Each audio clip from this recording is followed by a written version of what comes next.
Le East Investment Forum, organisé dans le cadre de la première édition de la Bagofit International Business Week, a réuni à Bertois les principaux acteurs du développement économique autour des opportunités d'investissement dans la région de l'Est du Cameroun.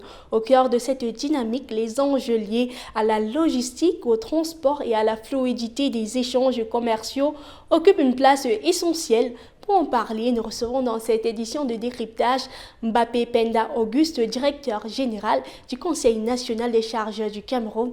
Bienvenue sur Africa 24. Le East Investment Forum a réuni des décideurs publics et privés autour des opportunités économiques de la région de l'Est. Quel regard portez-vous sur cette initiative? Écoutez, je voudrais déjà saluer cette initiative qui met en exergue, en vision, la région de l'Est. La région de l'Est, c'est une région qui a été réduite aux minéraux. Or, il faut qu'on aille au-delà. Il faut qu'on aille au-delà des minéraux parce que cette région déjà est frontalière à plusieurs autres pays de la zone CEMAC, notamment la Guinée équatoriale, le Gabon, le Congo, la Centrafrique et même le Tchad. Donc, c'est une zone frontalière très importante.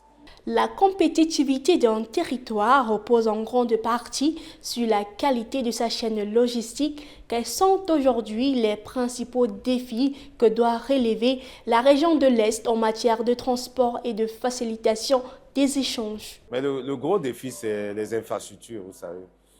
Le Conseil national des chargeurs du Cameroun l'a si bien compris que nous sommes installés à Garoua-Aboulaye depuis septembre 2025 parce qu'on a compris que la région de l'Ouest, et notamment Garoua-Aboulaye, qui est une zone frontalière avec la République centrafricaine, va jouer un rôle très important à l'avenir.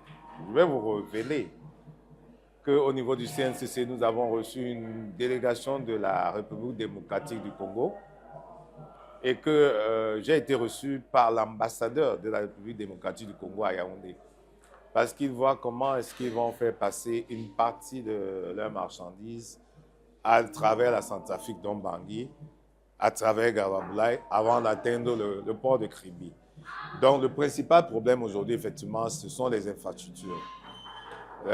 Il manque des entrepôts, il manque des infrastructures comme les centres de vie, parce que je l'ai dit dans mon propos tout à l'heure, la région de l'Est est très vaste. Donc nous ne pouvons pas nous contenter d'être uniquement à Garoua-Aboulaye. Forcément, il faudra trouver d'autres points où nous allons réaliser des infrastructures de rupture. Parce que nous sommes en train de mener une étude interne au niveau du CNCC où on se rend compte qu'au bout de 150 km, il faudra que, de 150 à 200, il faudra absolument que les chauffeurs puissent se reposer pour continuer à être lucides. Parce qu'au-delà, on se rend compte que l'être humain qu'on est se fatigue un peu et tout. Donc, il y a d'importantes infrastructures à réaliser ici. Le président du conseil régional a parlé de la construction d'un port sec. Nous allons voir ensemble comment est-ce que nous pourrons réaliser ce projet. La région de l'Est dispose d'importantes ressources minières, forestières et agricoles. Comment le Conseil national des chargeurs du Cameroun accompagne-t-il les opérateurs économiques afin d'améliorer la circulation des marchandises et la compétitivité de leurs activités? Non, mais il faudrait que les investisseurs puissent être sûrs que s'ils investissent, s'ils créent par exemple une usine, il y aura des infrastructures pour pouvoir transporter les produits finis de la région de l'Est vers les ports. Donc, c'est tout un ensemble. C'est tout un ensemble, c'est un écosystème qui doit être mis en place pour déjà mieux encadrer les opérateurs camerounais, parce que c'est vrai, les investisseurs apportent de l'argent de l'extérieur, mais il faut qu'il y ait des retombées en interne. Donc, c'est tout un écosystème qui doit former les opérateurs camerounais et qui doit mettre à l'attention des investisseurs qui viennent des infrastructures qui leur permettent d'être sûrs qu'au cas même où ils arrivent à produire, ils pourront écouler leurs produits soit vers le port de Kribi, soit vers le port de Douala, soit alors vers les gros consommateurs. Les investisseurs accordent une attention particulière aux infrastructures logistiques. Quel levier jugez-vous prioritaire pour renforcer l'attractivité économique de la région? J'ai eu à le relever.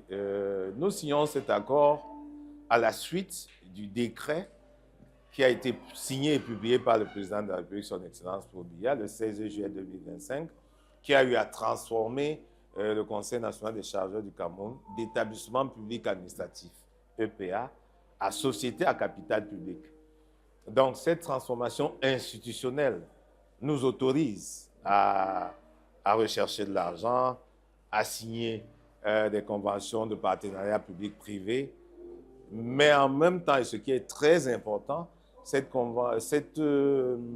nouveau décret nous permet de travailler avec les institutions décentralisées, que sont les conseils régionaux, que sont les mairies, ce que nous ne pouvions pas faire avant en tant qu'EPA. Donc la convention d'aujourd'hui est claire sur les actions à mener.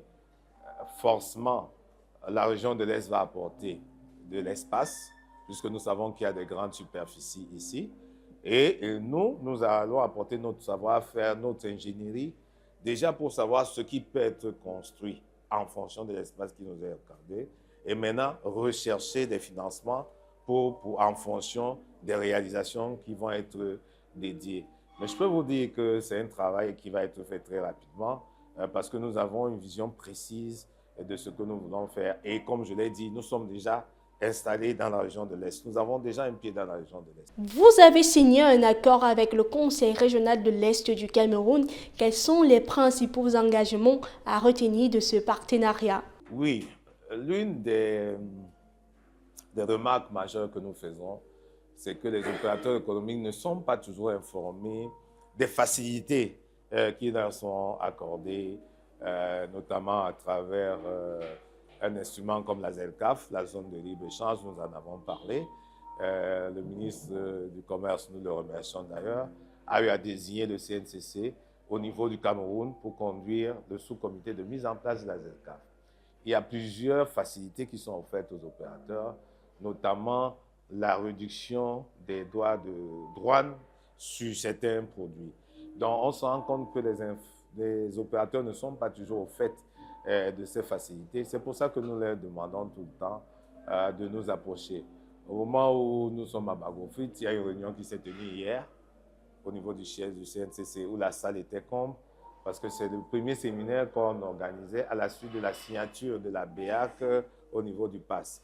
Le PASS, c'est le système de paiement qui permet de payer entre les pays africains sans qu'il y ait trop de frais d'intérêt à payer, ce qui n'existait pas avant, alors qu'en Afrique de l'Ouest, ça existait déjà. Donc notre travail fondamental, c'est d'encadrer, de former les opérateurs pour qu'ils soient au courant des facilités qu'ils peuvent obtenir. Et je vous le disais lors du propos officiel que j'ai tenu, même le simple opérateur, le simple individu qui fait venir son conteneur, dès qu'il a des difficultés, qu'il vienne au CNCC, nous voyons ensemble comment est-ce qu'on peut l'aider à sortir sa marchandise. Parce que l'une des difficultés aussi que les Camerounais ont, c'est l'anticipation.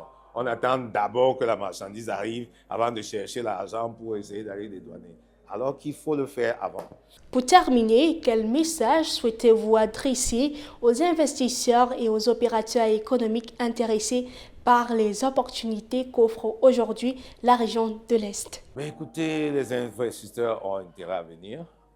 Nous leur disons qu'ils ne sont pas... la région de l'Est n'est pas seule.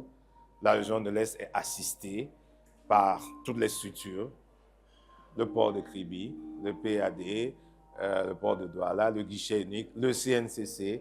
La région de l'Est est la région du futur. La région de l'Est, c'est la région de l'avenir. Mais nous disons, ne regardons pas que les minéraux. En dehors des minéraux, il y a beaucoup d'autres possibilités au niveau de la région de l'Est et notamment au niveau des pays qui sont frontaliers à la région de l'Est. La région de l'Est, c'est un gros carrefour. Donc, il faut qu'on puisse exploiter les potentialités de cette région vis-à-vis des pays frères qui nous entourent. Le marché de la région de l'Est, ce n'est pas uniquement la région de l'Est. Il faut tenir compte des populations des différents pays que nous avons cités, Guinée équatoriale, Gabon, Centrafrique, Congo et même la RDC. Donc, c'est un marché pratiquement de 36 millions de personnes que nous avons à exploiter. Il y a de la place pour tout le monde. Merci beaucoup. Monsieur le directeur général, merci d'avoir répondu à nos questions. Madame, monsieur, merci à vous de nous avoir suivis dans cette édition de décryptage. Retrouvez dans un instant une nouvelle édition de l'actualité africaine sur Africa 24.